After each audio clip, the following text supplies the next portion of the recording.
大家好，我们知道这个空调是由两大部分组成的。第一部分呢，就是空调制冷的管路系统。制冷剂在这个密闭的管路系统中不断的循环，带走了我们室内的热量，然后在室外散发，从而达到一个室内降温的一个效果。第二部分呢，就是空调的电气控制部分，用来控制我们空调的压缩机、内风机、外风机以及四通阀的一个工作情况。我们呢只需要一个遥控就可以随心所欲的控制空调的工作状态。今天呢主要和大家说一下制冷或者叫制热的管路系统。这是一个空调制冷的一个示意图。最左边呢，这是一个压缩机，上面的这个出口是压缩机的高压端，它把从低压口吸入的气态制冷剂压缩成高温高压的制冷剂，通过四通阀到达室外的冷凝器。外机的散热风扇会对冷凝器进行散热，然后使冷凝器内部的气态的制冷剂随着温度的降低变成了液态的制冷剂。我们也可以称之为高压常温的液态制冷剂，因为高温高压高沸点的制冷剂在经过散热以后就会变成高压常温的制冷剂，然后通过过滤器滤除杂质或者是滤出一些水分，再经过这个关键的元件毛细管节流。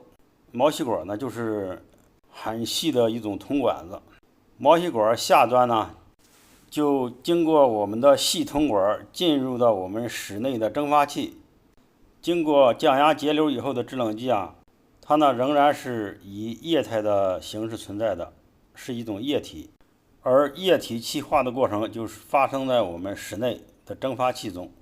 液体气化是需要热量的，于是呢它不断的从我们室内吸收热量，并且通过灌流风机把冷气吹到室内，最后完全气化的制冷剂通过我们的粗管子进入到外机的四通阀。由于四通阀处于制冷状态，最后呢把制冷剂回收到压缩机的吸气口，这样呢就完成了一个制冷的循环过程。我们呢先来认识一下四通阀。上面这个红铜元件就是四通阀，它的上端的这根管子接的是我们压缩机的高压口，它的正下方接的是压缩机的低压口，右边呢接的是压缩机外机的冷凝器，左端呢是接的外机外面有一个三通阀，就接在这儿。三通阀然后连接一个粗铜管和我们内机的蒸发器相连。制冷的时候四通阀的线圈不通电，压缩机的高压管和冷凝器相通，低压管和蒸发器相连。制热的时候四通阀的线圈导电，阀芯移动，然后把压缩机的高压口和内机的蒸发器相连，把压缩机的低压口和外机的冷凝器相连。这时候制冷剂在循环的时候，压缩机把高温高压的制冷剂由气态转化成液态，通过室内的蒸发器向室内散热。制冷剂由气态变成液态，然后通过连接的管子进入到毛细管进行节流降压。降压以后的液态制冷剂通过外面的冷凝器在室外吸收热量进行气化。气化以后的气态制冷剂通过四通阀回到压缩机的低压口，